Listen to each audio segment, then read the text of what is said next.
Olha à sua volta. O mundo não é só o que você vê. As coisas não são apenas o que aparentam ser. Existem muitos medos, afetos, memórias, sensações que nem sempre a gente percebe, mas que atravessam e determinam as nossas vidas. É a dimensão subjetiva. Reconhecer sua presença pode fazer toda a diferença.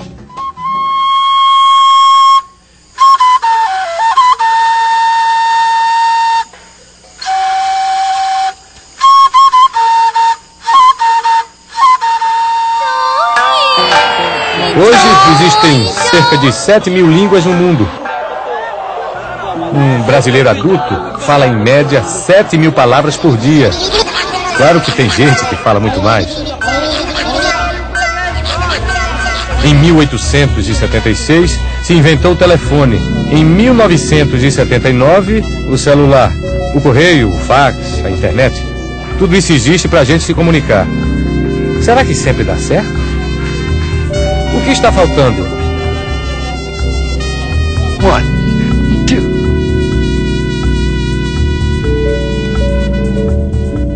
Se eu falo muito? Bastante.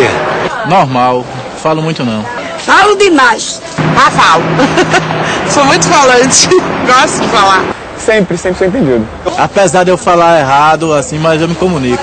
Não termino os meus pensamentos e as minhas ideias e, obviamente, as pessoas também não vão entender, né? Ah, se eu não entendo, aí eu nem falo, né? Porque aí não adianta, né? Eu me sinto rejeitado.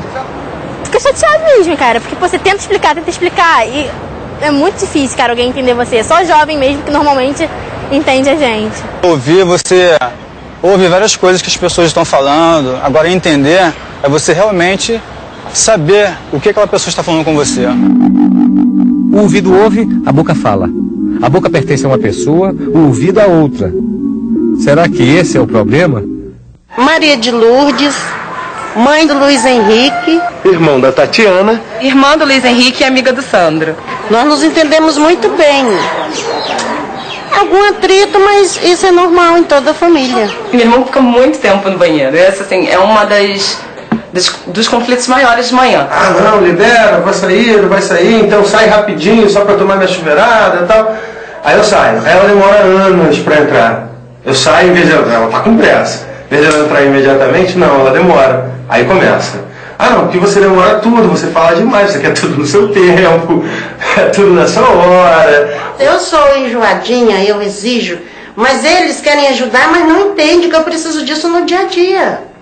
Uma ajuda constante, já que não temos empregados, não temos nada. Somos nós mesmos ali batalhando no dia a dia, então todos têm que ajudar.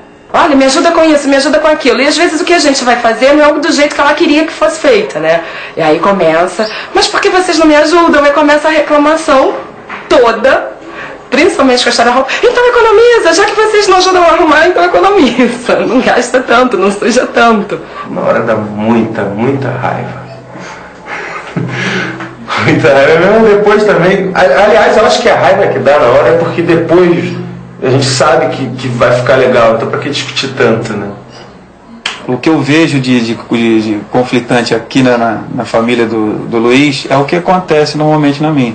Mãe, você não disse que a gente sabia conversar e chegar ao ponto denominador? Sim. Vamos parar por aqui, então? Então vamos parar por aqui. Um beijinho. Isso, família unida permanece unida. Sandrinho. Lembra, velho?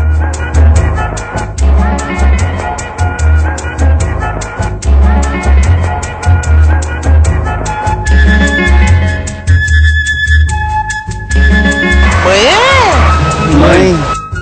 Essa é a Nara e esta é a Kátia. Ser mãe, para mim, é saber lidar com a afetividade. Ser mãe é se dar, é se entregar, é deixar de ser você mesma para ser outra pessoa.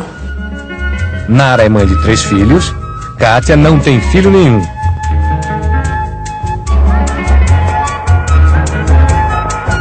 Será que todo mundo sente a mesma coisa quando fala ou ouve a palavra mãe? A comunicação não é o que parece. Liberdade. Casa. Igualdade. Homem. Mulher.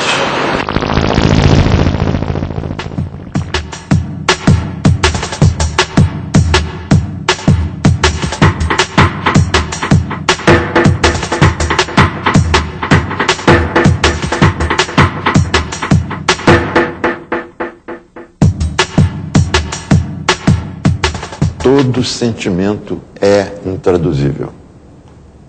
Mas eu não vejo por que o artista esteja impossibilitado de tentar estabelecer essa comunicação. Agora, no caso da poesia, essa comunicação é consabidamente muito mais complicada, porque o poeta se vale muito do seu mundo subjetivo. Ao traduzir um poeta, você consegue traduzir o que ele quis dizer, mas nunca o que ele disse. Eu, inclusive, não sei como traduzir toda a obra poética de Eliot, de Baudelaire e de Dylan Thomas, porque, no final, a sensação que fica é de que aquilo não vale nada.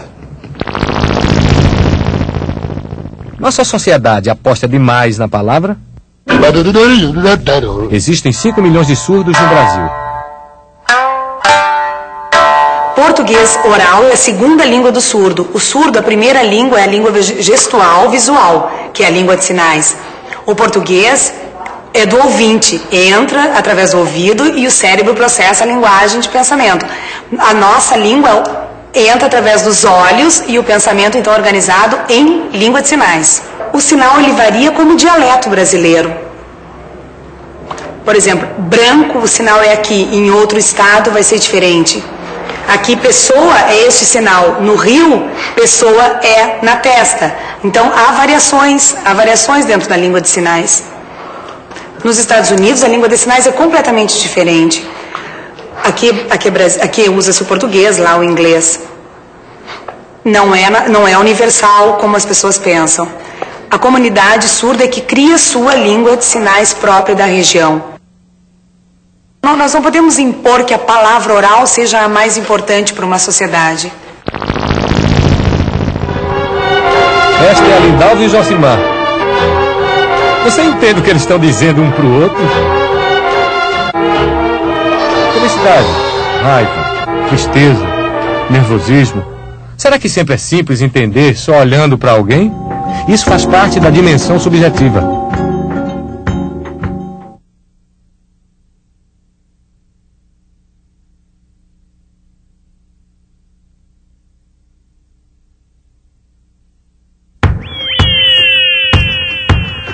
Durante a Segunda Guerra Mundial, os nazistas alteraram o sentido de algumas palavras no dicionário. Na Alemanha deste período, a palavra verme era usada para designar milhões de seres humanos. Nos campos de concentração, era proibido o uso da palavra cadáver. Falava-se figuras para se referir aos corpos.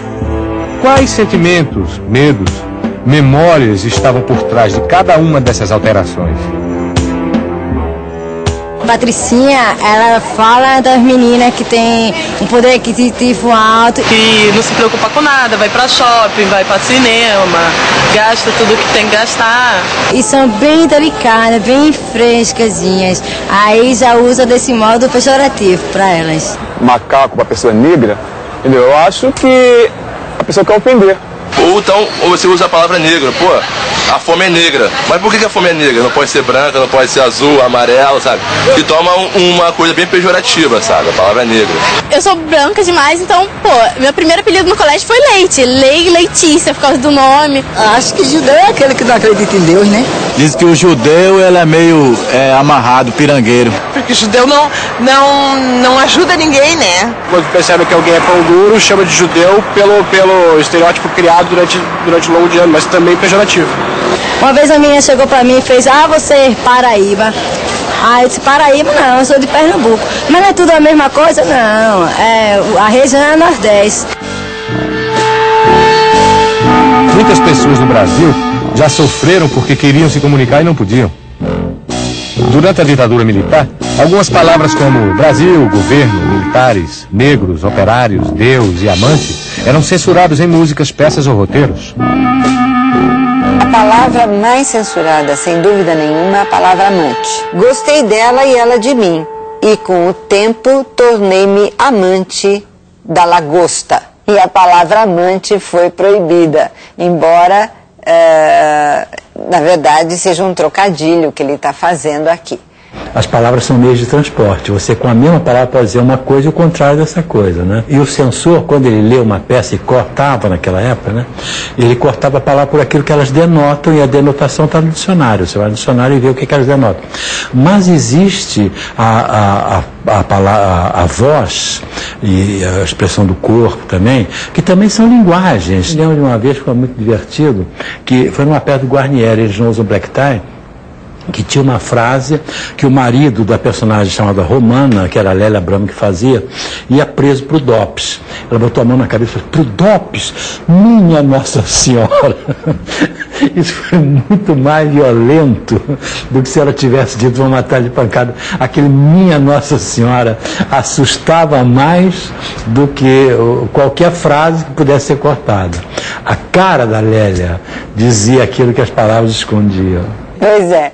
Mas é importante pensar no que isso atrasou o desenvolvimento da arte no Brasil, porque muitas peças demoraram 20 anos para serem encenadas efetivamente, né? Como uma vez, uma peça que eu fiz chamada Feira Paulista de Opinião, o censor veio todo contente dizendo: a peça está liberada, tem alguns cortes. Aí eu li o texto, a peça tinha 80 páginas, 60 das quais estavam cortadas.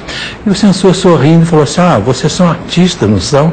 Então vocês, com esses 20 páginas que sobraram, vocês fazem espetáculo, né? Em regimes democráticos não há censura. Em regimes democráticos todos podem falar.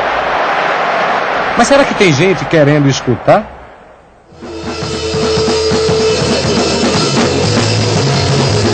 Meu nome é Marconi de Souza Santos, mas as pessoas, a maioria me conhece por Canibal. Eu tenho uma banda, minha banda se chama Devotos, é uma banda de punk rock hardcore. De cultura muito rica e alienação também, vadiagem, papudinho, o céu é mais além. Futuro social, as crianças são caminho, vale bem ou vale mal, somos do Alto José do Pinho. Minha primeira tentativa foi entrar numa rádio e eles chegaram para nós dizer que aquele som não era para tocar naquela rádio, aquela rádio não tocava aquele tipo de som. E aquilo ali foi uma das coisas que mais me revoltou com rádio. Até hoje eu não tenho rádio em casa. Aí eu me sentia, aquilo me acabou, né, cara? Porque eu tinha uma banda. O propósito da minha banda é um propósito social. O rádio é a forma mais rápida de você chegar no ouvido das pessoas. Então eu achava, democraticamente, como Pernambuco é tão visto assim, no lado político tão positivo, eu achava que era também democrático Pernambuco, mas ele é mais político que democrático. Então, quando eu vi aquilo, quando a pessoa me falou isso, cara, me acabou. Eu disse: a única alternativa é um dia a gente ter uma rádio. A gente fez uma banda musical, a gente fez uma banda social. Na verdade, a gente queria furar as barreiras e gritar como sempre a gente gritou, do mesmo jeito. É conversando que a gente se entende? É conversando que a gente se desentende? Nós vemos que quando a palavra falha a diplomacia, e nós temos conflitos bélicos, nós temos guerras. Os interesses estão em conflito, a falta de comunicação exacerba esses interesses. Isso é absolutamente verdade. A palavra dita no momento errado também causa consequências. A palavra é uma arma poderosíssima. A primeira regra que nós devemos respeitar é o outro, é a consideração com o outro. É o conhecimento do outro, é saber qual é a cultura do nosso interlocutor, quais são os seus hábitos, quais são os seus temores. Nem todo conflito vem da falta de comunicação, mas a falta de comunicação pode nascer de um conflito. Alô, atenção! Eu vim para confundir e não para explicar. Frustrações, anseios, medos que nascem com a falta de entendimento também fazem parte da dimensão subjetiva.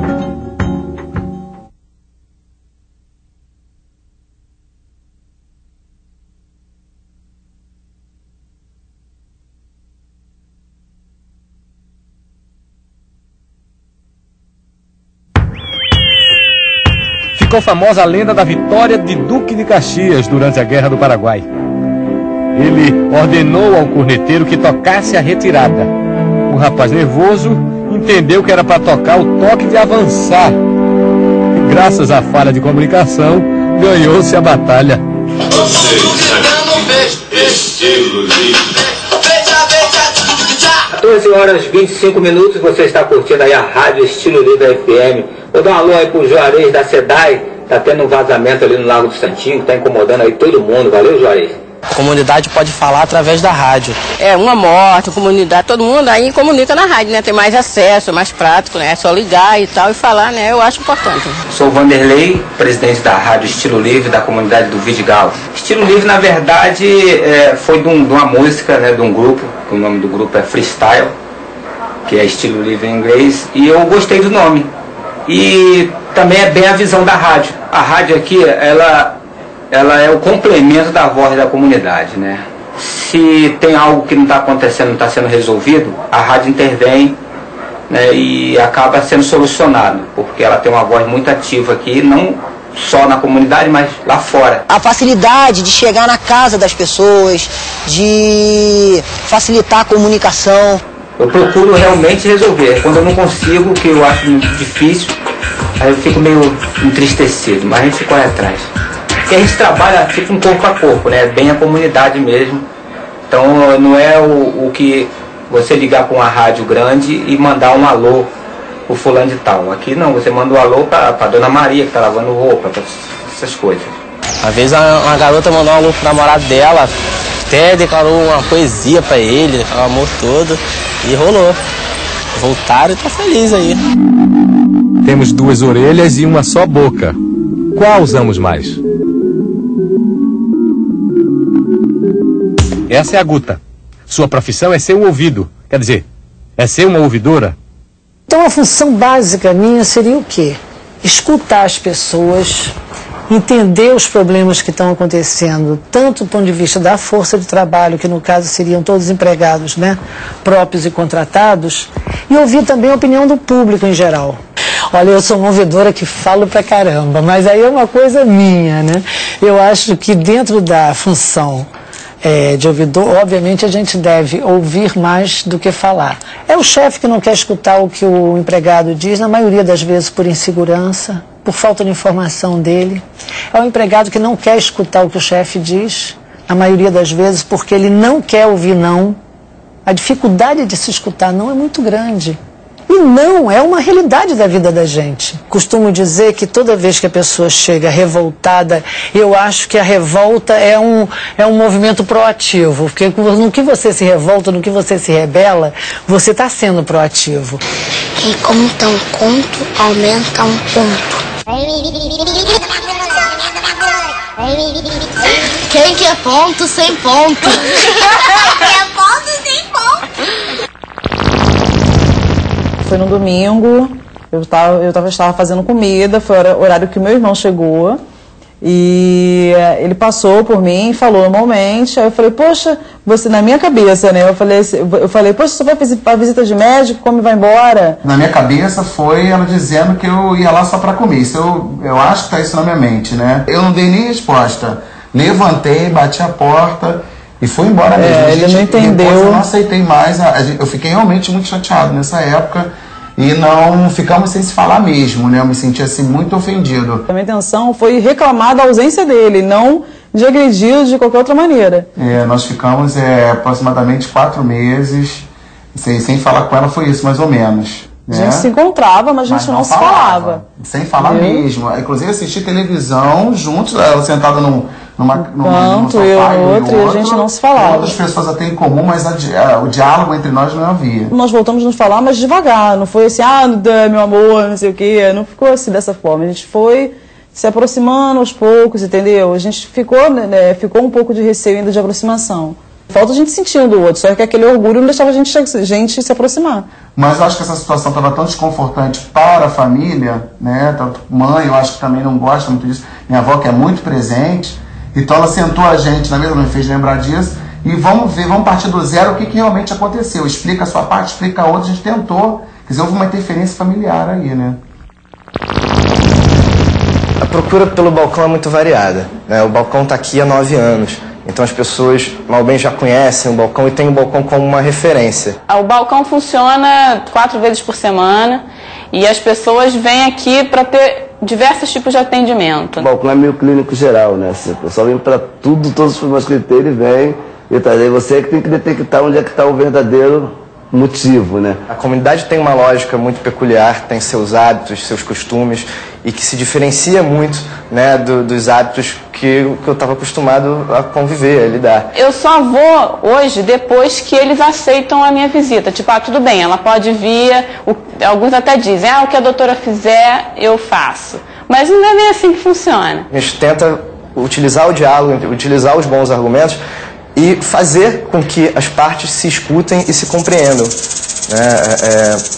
E tentar acabar com esses desentendimentos, com a falha de comunicação. O cara tem um conflito com um vizinho, vamos supor, né?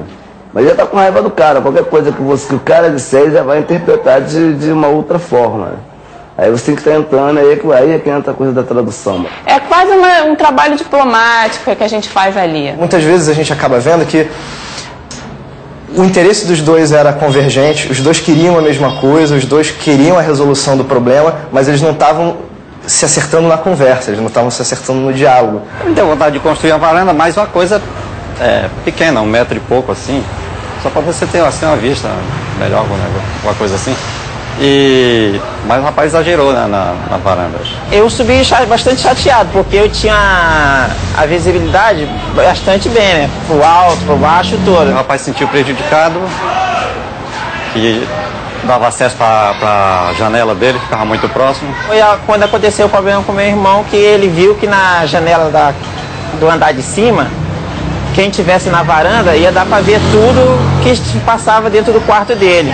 Aí eles foram pro balcão do direito. E aí o Gustavo falou pra mim, Simone, olha, a associação quer derrubar, o vizinho parece que deu problema lá, vamos ver o que você pode fazer. Ela sugeriu que a gente tirasse a janela de onde estava e colocasse em outra posição. Os dois, né, perceberam que dessa forma, cedendo, dialogando, que a coisa seria resolvida da melhor maneira. Eu estive lá no quarto, lá no local da janela, e vi da janela lá, do quarto dele para a minha varanda.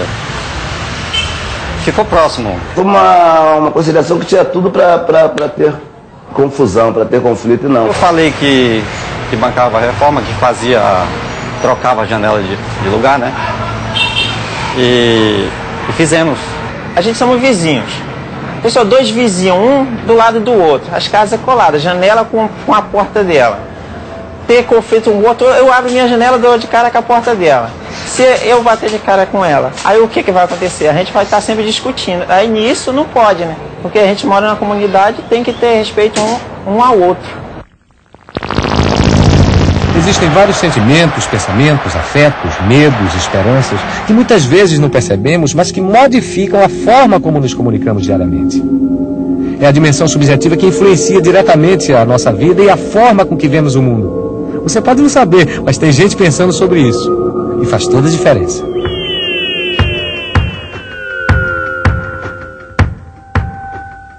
Muitas pessoas trabalharam para realizar esse programa. Elas discordaram em vários momentos, concordaram em outros, mas mesmo nunca se entendendo completamente, conseguiram dialogar e criar esse programa para tentar se comunicar com você. Deu para entender?